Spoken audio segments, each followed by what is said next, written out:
Your Help presents Stress-Free Living with Ray Somich and Mr. Stress-Free Ratanjit S. Sondhe. This audio program is an unscripted and unrehearsed conversation between Ray and Ratanjit. It is shared with you in hope of adding value to your life. We encourage you to listen to this program in its entirety to receive the full impact of its message. Sit back, relax, open your heart, mind, and soul to this edition of Stress-Free Living. And this is Stress-Free Living. I'm Ray Somich, joined here today, as always, by my dear friend and colleague, Ratanjit Sondhe. Ratanjit, how are you this morning? Wonderful, Ray. How are you? I'm great, thank you. For our Zoom people, they could see that I am in a different setting. I'm out on remote here today, but I did not want to miss this program, and I certainly love the opportunity of being with you today live. And of course, we want to welcome all of our visitors, all of our guests, all of our listeners, and our viewers on Zoom. We have several people with us here today, or any way that you are listening to us, including on our YouTube channel, Stress-Free Living Radio. Ratanjit, there is so much happening in this world. Boy, I tell you, this has been the last few years. We have had so many issues that have pounded all of the world. Wherever you are living, you have been impacted by COVID-19 and then the economic fallout from that, which is still underway and probably going to get much worse before it gets better. And then on top of all of that, we have people now in the world that are taking military action and making major changes from that perspective.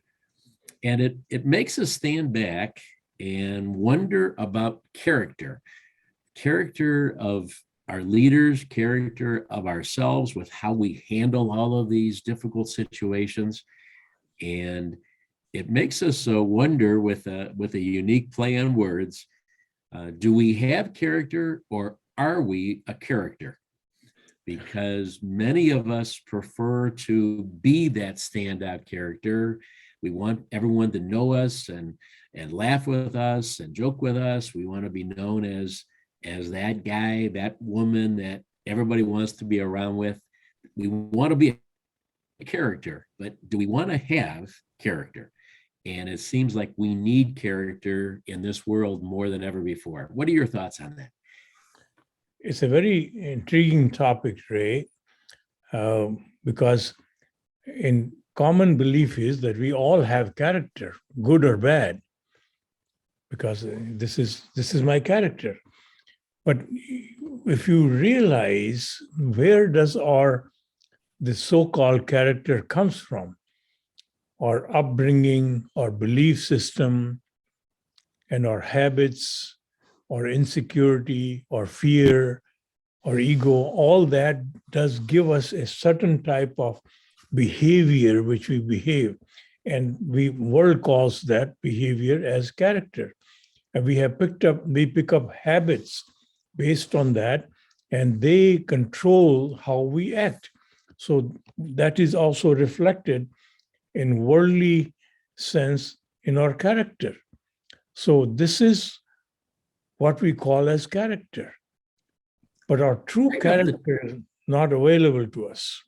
Right off the top, though, and maybe I'm wrong, you're probably right on this, but you only think about somebody having character. When you talk about someone, you say, wow, they have a lot of character. To me, that's usually expressed in a positive mode.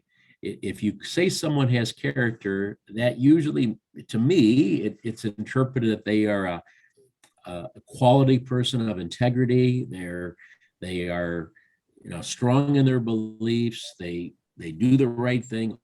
All those kind of things. You're introducing the idea here that you could have bad character, you could have good character, that it could be a number of different things that are within you. But why is it that we really only speak about character in a positive tone? When people have it in a positive way, we don't really, I don't think I've ever had a conversation with anybody that says, wow, you have character, and it was a bad character. We always, you know what I'm saying?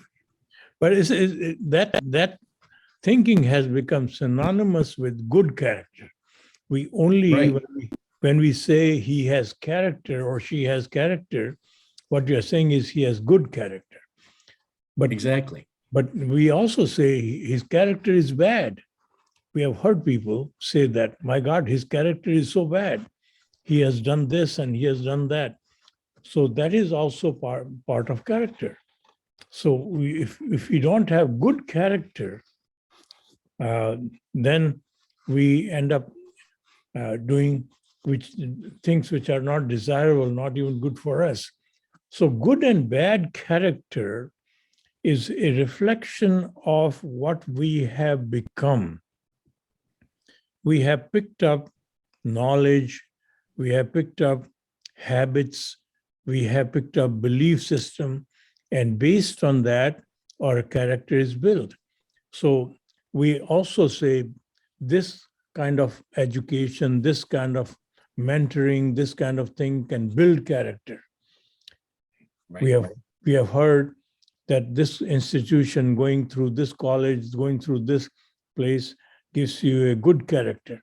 So all we are talking about still are cultivating good habits. But our true character is not available to us. We are still operating within our five senses. Our true being, which has a character, is not even awake within us. So all the character which you talk about is a put on character. That is not our true character. Even good things when we call the person has good character, is not their true character. What is the difference now between a personality and character? Are they basically the same thing? Well, many times we interchange. Personality is a perception of you. I mean, how you look by seeing how you act and all that. So this is also in your personality, character is reflected. But personality overall is how we present ourselves to this world. That is what our personality is. But personality has a very important ingredient in it, which is character. Character is the core principle within you which controls everything. So personality is sometimes is an actor takes on a personality. When we are at work, we have a different personality. When we are at church, we have a different personality. I think you nailed that exactly where I was wondering if that was where it was going.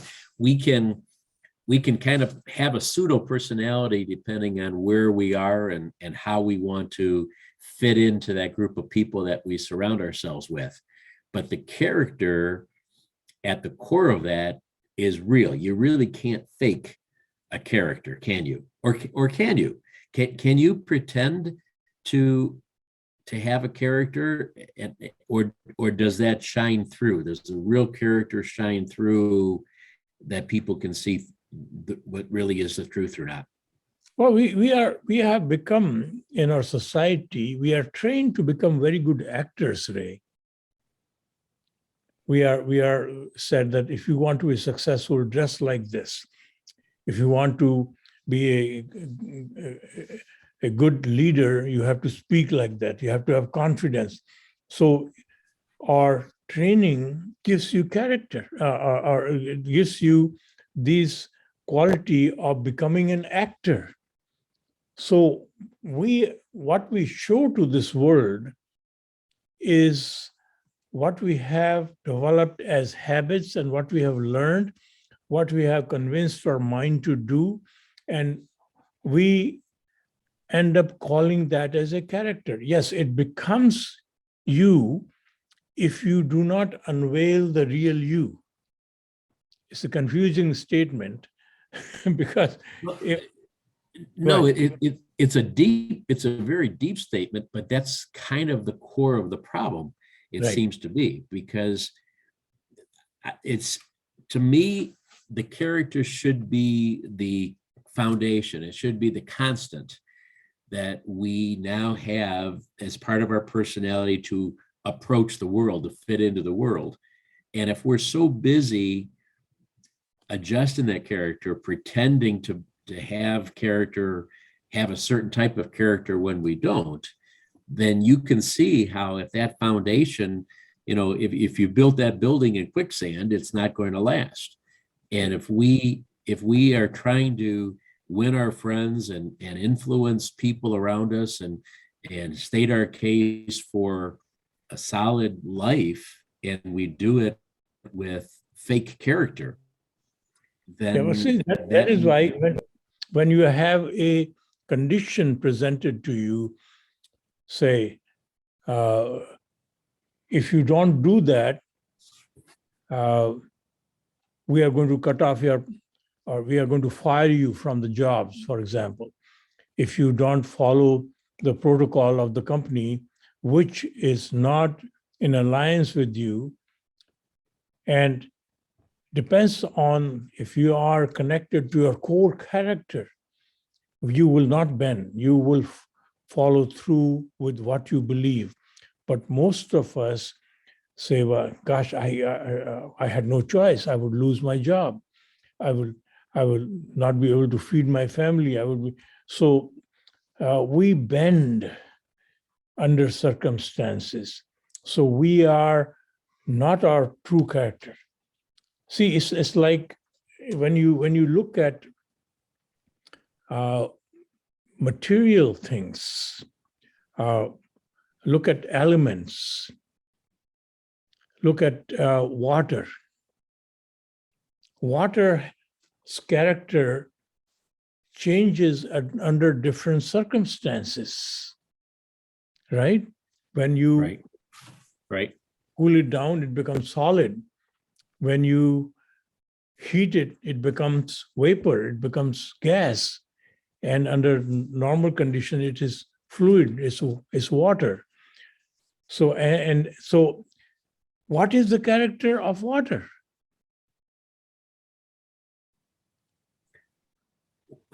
Well, you're right. So, I mean, if that's because so often you go to a scientific example to show how we are too. I mean, nature, we don't think that we mimic nature, but we really do so often. So are we supposed to have a different character under different circumstances? I mean, in that example with the water, are we supposed to show different characteristics, different features under pressure, when we're in the heat, when we're in cold, so to speak? Is that normal, or should our character be fixed all the time? Let me give you another scientific example. I don't know whether it is time for you to take the break or should we come back? We can keep going. We can keep going. Okay. So if you take diamond is so beautiful, is the hardest thing we know. It is used to cut glass and it is used in industry, and it is the best gift you can give to your loved one. It is very beautiful, but ultimately it is pure carbon. Now, the lead in your pencil, which is graphite, is also pure carbon. So now, what is the true character of carbon? So carbon under different circumstances becomes, now if you take graphite, that sooty material, black material, and subject it to high pressure and high temperature, you can transform into diamond. That's how artificial diamonds are made. But what is the true character of carbon? The true character we only found when we went to the core of character, the structure of character, carbon.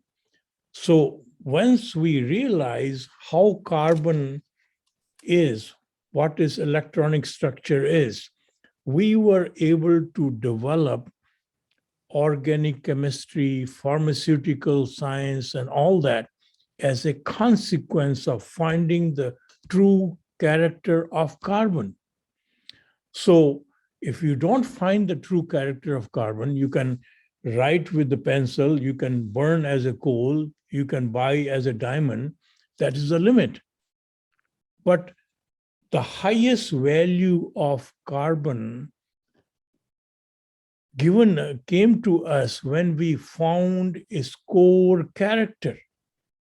So the similar example is we can train a human being, make them an engineer, make them a scientist, make them all these, and they would give us higher value, but we cannot find the true value of a human being until we find their core character, just like carbon. I don't know whether that example made sense to you or no. No, it actually makes a lot of sense. And it's perfect timing as a response to my question about how we can pretend to have character and pretend to exert certain parts of our personalities that, yes, those things work and those things happen, but you really can't establish yourself and be who you were intended to be unless you have that core character, unless you have revealed that graphite can become a diamond, but you have to know what graphite is before you can do that. So I think that's a good place to take a quick break. And when we come back, we will discuss how we can find that true character instead of being a character, and perhaps showing different aspects of our character just to get us through life, which unfortunately is probably what many of us are doing relative to character these days. This is Stress-Free Living. We're trying to help understand a little bit about our human makeup, who we are, who we're intended to be, how we're intended to act, because some of these things do cause us great stress in our lives. We'll be right back. Okay, we will watch for the hand signals. We probably have about 2 minutes. If anybody would like to weigh in, we encourage you to do that. Unmute yourself. Yeah, I have a. Who decides what is good and bad? It is the society, and sometimes within the society, in time and space, the definition of good and bad changes. You can see it in the Ukraine conflict, and NATO says something and USSR says something. For both them, are they good? Are they bad? So definition of good and bad is what the society has created. So that way character depends upon that also. Very good. I will ask the question. Dr. Singh, did you get my example of carbon? Yeah, I got it. But I'm just, because that was the starting point, I know the core character ultimately we have to boil down to that. Right. But in society, I'm just a topic to we can touch that how is the society based. Right. Character. No, I like that. We will definitely do it. Yeah. Okay, anybody else have a question they would like me to ask Ratanjit today? Oh, Darby sent one. We teach students to develop character. Are we born with character? Oh, there we go. I like that, Darby. Thank you. She chatted it in. Good thing I was paying attention. She's smiling at me. That's a good thing, Darby. Thank you. We are back on Stress-Free Living. I'm Ray Somich with Ratanjit Sondhe. We are talking on our breaks, as we are so happy to do, with our Zoom guests joining us from all across the world. So thank you to them for joining us, and thank you for joining us, whether you're listening on radio, on our internet stream, or perhaps after the fact on our Stress-Free Living radio channel. Ratanjit, a couple of really good questions that came through before we kind of led it to a point where we were going to go to. But before we get to that point, these questions came in that are very good. One is, I'm going to start with the second one first. Are we born with character? You know, we talked about personality, and you said character is a part of personality, an important part of personality. Is our personality and our character, are they only shaped based on what happens to us in our life, how people treat us, and what experiences we have? Or do we have a certain personality, a certain character, the moment that we're born, and it just gets further embellished? Yeah, see, when we are born with five senses, which is human body is given to us, and we operate in the human body mode, and that's what we are taught by our parents, by our school. All our education is oriented towards training your mind, training your habits, training your human, but none of our education system or teaching really unveils the truth about us. Who am I? And that is where the true character lies. Just my example of carbon. Carbon can become a diamond, and that's what we are trying to make. We are sending our school kids to Harvard or Princeton's or great schools, and when they become brilliant scholars and get Nobel Prize and things like that, we call them our diamond of our society. We have converted graphite into diamond.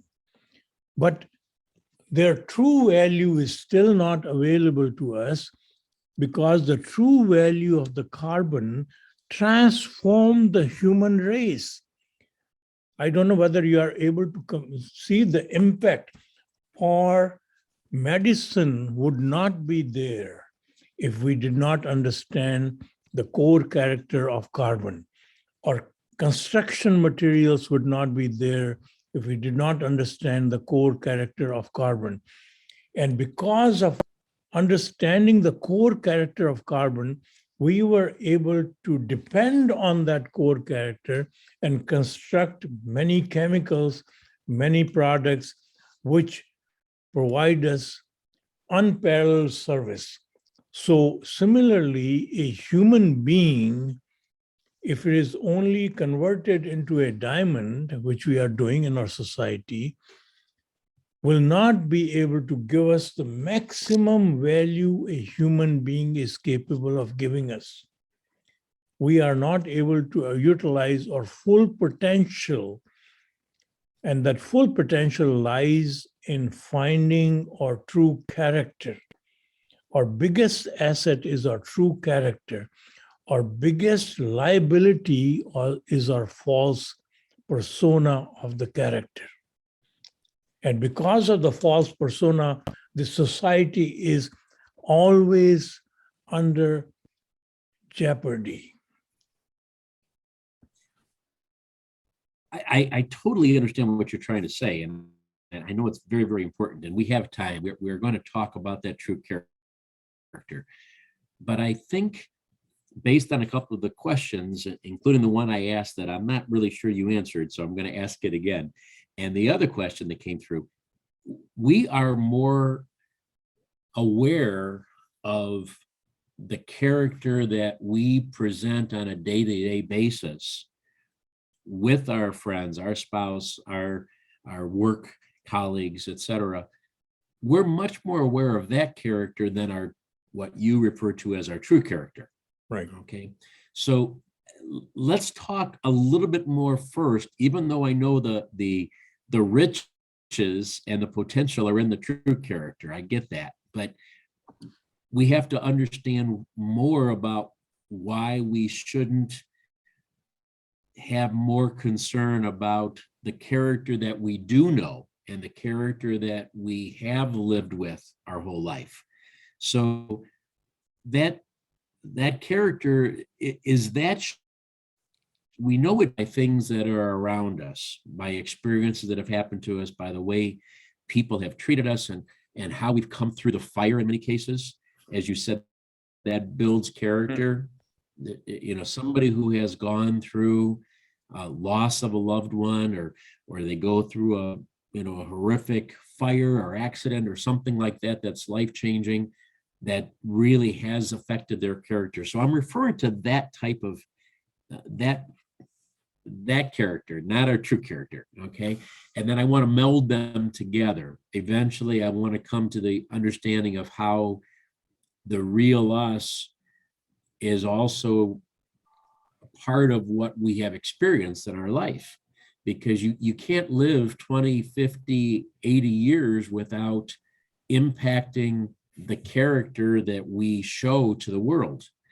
And so to me, that's also important to better understand that.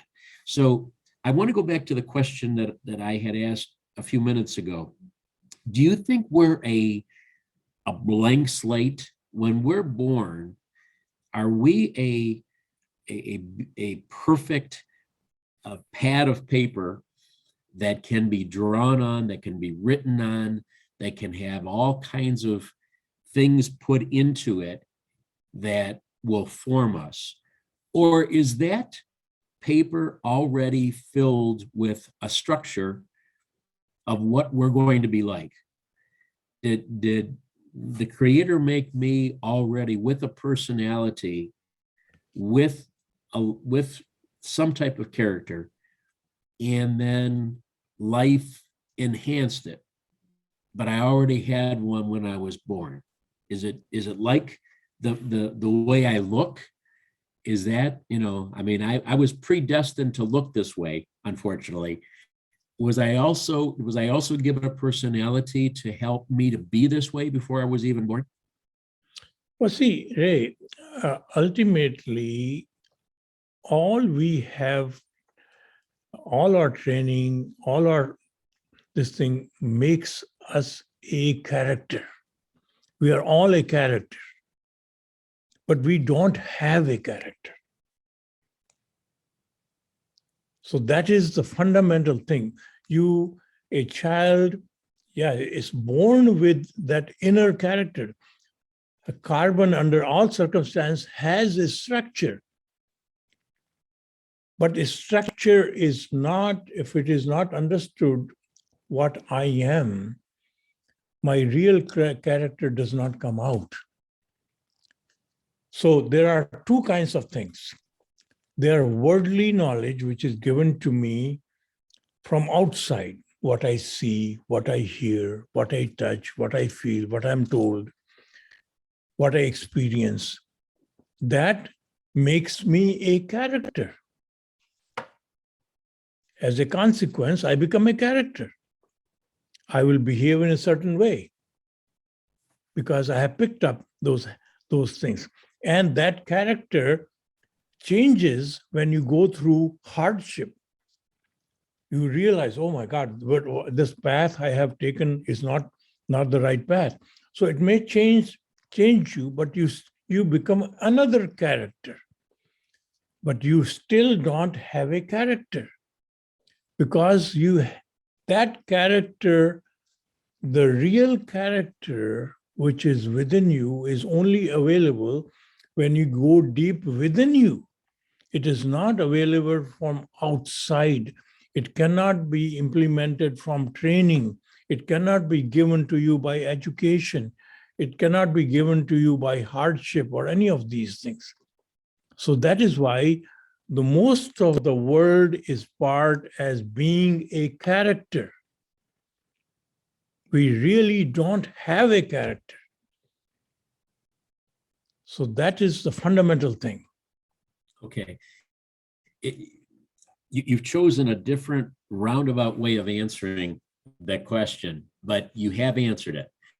And I appreciate it. And so does our Zoom guest. I would imagine that she gets it too, that if I'm hearing you correctly, the only character that we are born with is our true character, which we're going to talk about for the rest of the show. Yeah. Everything else that we perhaps call as being our character, whether we think we were born with it or whether we think that it's been enhanced and embellished through the period of our life, because it isn't our true character, just makes us a character. Yes. And so it's, it's a pseudo character, it's a fictitious character, which, if that's true in our mind as I'm thinking this through, it explains why it is so fickle and so changeable and so adaptable.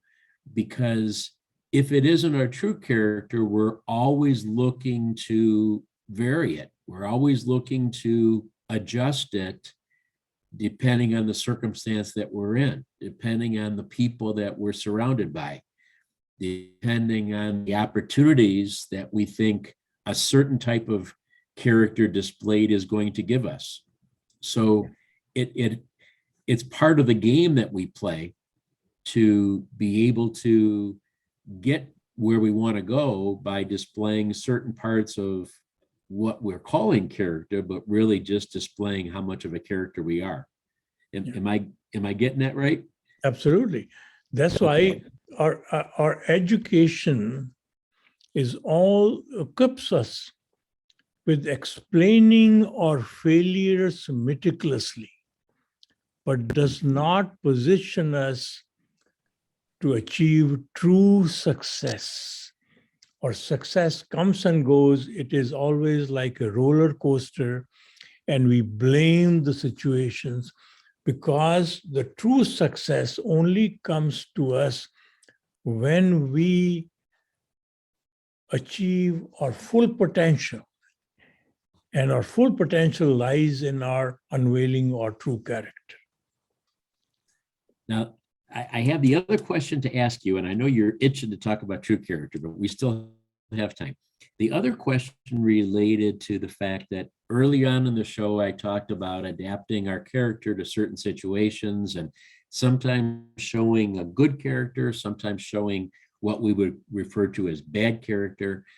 And I even asked if there was such a thing as bad character, because we really only talk about somebody having character typically when they have good character, but you assured me that it could be good or bad. Who decides if it's good or bad? Is there, because it's all pseudo character anyway, maybe it doesn't matter, because maybe it's all just fictitious if it isn't our true character. But it does seem to be troublesome that we are judging each other's characters. We are enhancing or embellishing or distorting our character depending on the situation. And there's, judgment being made, whether it's good or bad, and causing us to act a certain way. And yet, I guess the bottom line is it shouldn't matter, because it all isn't real anyway, right? Right. By talking in circles. Yeah, but see, what happens is we call good and bad depends on my situation, whether it is benefiting me or no. And all of us, if we be honest to ourselves, we have done some nasty things. We have had some nasty thoughts. We have all of us, based on, again, nasty is a strong word, but we have all lied under circumstances. We have all hidden things and all. So our whole scenario, when we judge others, we are looking from our own benefit, on advantage point. What is good for me is good. If it's not good for me, it is a bad thing. So we are constantly judging from our advantage point. So the true, and that's why we keep on categorizing good and bad.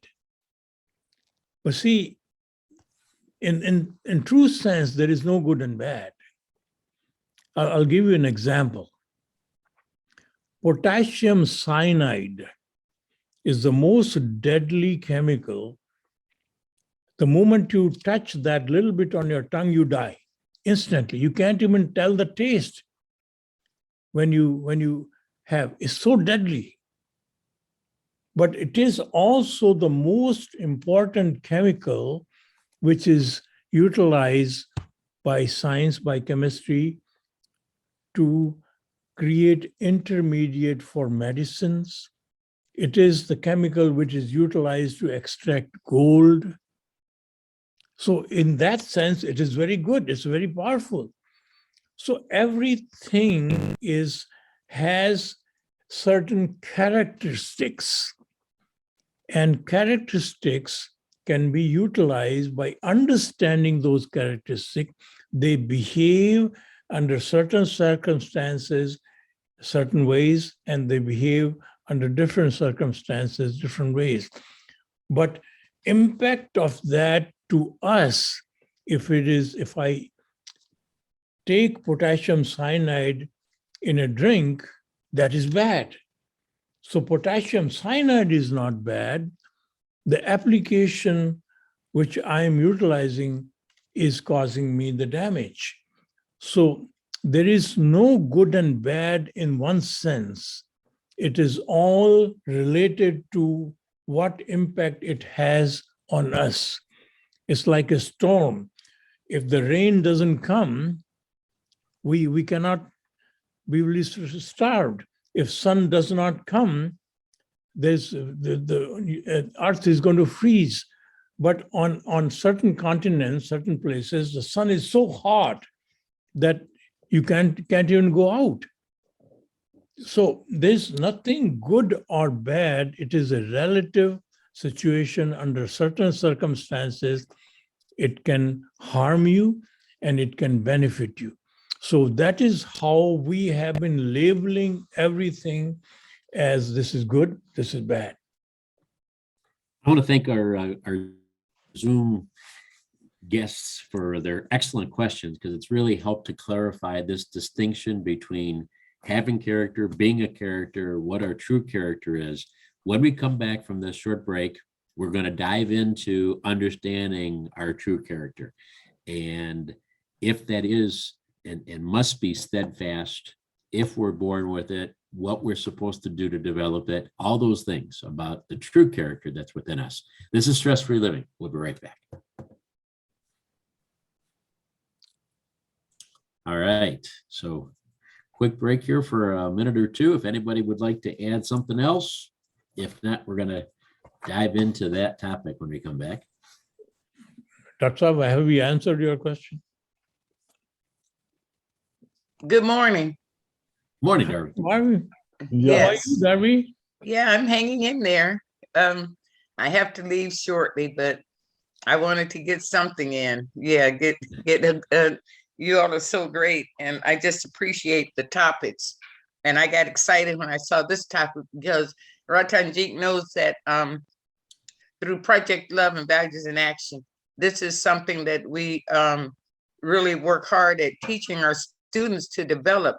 My concept is that it's within us, but we have to practice it for it to really become a part of us. When you talk about compassion and empathy and courage and confidence and, you know, all of those different character traits that a person can exhibit. So that's why I ask, are we born with it, where it really is within us? All of those character traits and strengths are within us, and it just has to be developed? Or is it something that I understood what Ratanjit was saying also when he said that situations change and what we need at that time will change as well.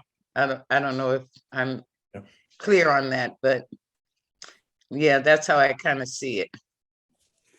Thank you, Darby. I will continue asking those questions when we talk about the true character. Thank you. All right.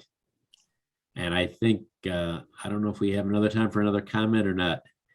Jacob, I'm unable to monitor the station because I'm across the country. Jacob, are we close?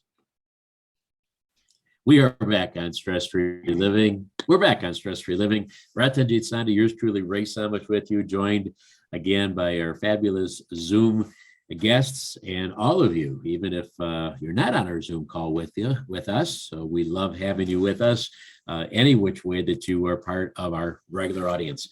Ratanjit, let's spend the last 15 minutes or so talking about this true character that you have been referring to since the top of the show. Not what we've enhanced, what we've embellished, what we try to pretend to be, not what we sometimes are forced to display because we think that that's going to get us where we want to go, but actually the true character within us that is required for us to be the person that we were meant to be while we're on this earth. So that true character, is that the same for all of us? Do we all have ultimately that same true character? Or is there still some variation in Ray's character, Ray's true character versus Ratanjit's true character? So when we become a character, it is always different. Each one of us is a different character. But the true character is exactly the same. Because our true character comes from who we are. What brings life in me? What enlivens this human body? Human body is an outer shell which is given to us to conduct our journey and our tasks on this earth. And this human body has amazing capabilities. It can touch, feel, see, and this human body has life in it. The life in all of us is exactly coming from a single source. And that source, that is what makes us all one. So it's like the old example we have given several times. The light bulb, when it is lit, it is connected to the powerhouse. So is the light bulb in your home or somewhere else. They are all connected to the same powerhouse. There's a live wire connection coming to the light bulb, giving it the light. But now, until we realize that is who I really am. I am the power which enlivens me, placed in this human body, which has its own character.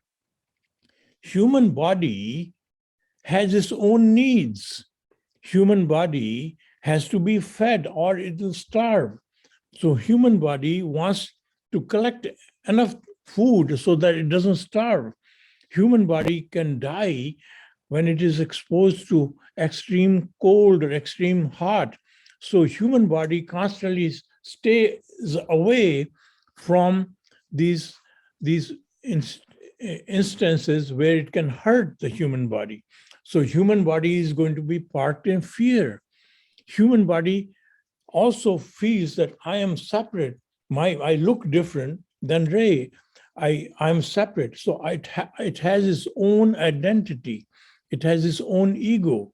So if we operate only in the human body mode, then all our habits, all our understanding of this world, and all our character, which is going to come in us, is going to come via the route of fear, greed, insecurity, ego, lust. All these things are going to control what we consider good and what we consider bad. So until we are aware and operate in that oneness mode, which is the power which enlivens me, in that mode, I cannot have the true character. Think of it this way. once I see you as the power, same power which enlivens me, I see no difference in you. And there is no reason for me to lie. There is no reason to me to undermine you. There is no reason to me to judge you. So automatically those characteristics which we associate with the true character, integrity, honesty, all that happens to us because it only is available to us in that oneness mode. So all of that is, beautiful and almost like a utopian feel to it, that we're all operating in our true character mode all the time, and we should be. I mean, that's a full scenario that you presented. But where does our individuality come into play then? I mean, where does our personality come into play? Because I know it isn't this way, but I mean, the way you just kind of presented it almost makes it sound like, okay, everybody's exactly the same, doing the same thing. And it could be perceived as being kind of a boring approach to life. And you're not. I mean, certainly you've got your own unique personality, and everybody does. How does our individuality fit into the fact that we also are all of the same true character? Gosh, this is a beautiful question, Ray. See, nature has not duplicated anything. Even the leaves on the same tree are different in their constructions and all that. So that is why this human body, which is constructed by the universal wisdom, is unique. That is why each human being has a different fingerprint, and eyes are different, or our whole system is unique. So we are placed, this human being, the human body is gifted to us as a unique equipment with unique talents, unique perspective. So once we realize that I am not the human body is given to me. It's like the car given to me, which is unique, and I can do things. So now, once I realize who I am, I see everyone as a part of me. My automatic impulse is to serve them, to add value to them. And that I utilize my uniqueness of this human body. Then I utilize the gift of creativity, gift of talents, gift of unique perspective, which I bring to this world. So that is the tools I use. But my character, the core character, which becomes my ultimate boss, is within me, the power, universal power present in every one of us. When that power begins to control the outcome of this human body, what this human body can do, then great things come out of this human body. We serve society, we serve humanity. We do not undermine the humanity. Now, as a consequence, Ray, we achieve unprecedented successes.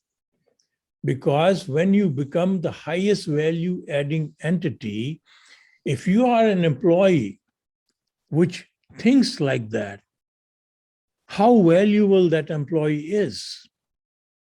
So in our society, because of that understanding of our core character, we truly focus on not what is in it for me, but how can I add the highest value? And this society, this universe rewards you with unprecedented success. So our individuality, everybody being a different leaf on a tree, a different snowflake that falls from the sky. Our uniqueness is the way that we present the same true character that we all have. Are we obligated to develop that true character, or are we just supposed to find it, realize we have it, and keep it the way it is? I mean, is there a development process to learn more about that true character and to in some way shape that to go out in our own unique way? Yes. See, our human system is very unique. It has a unique gift in our brain.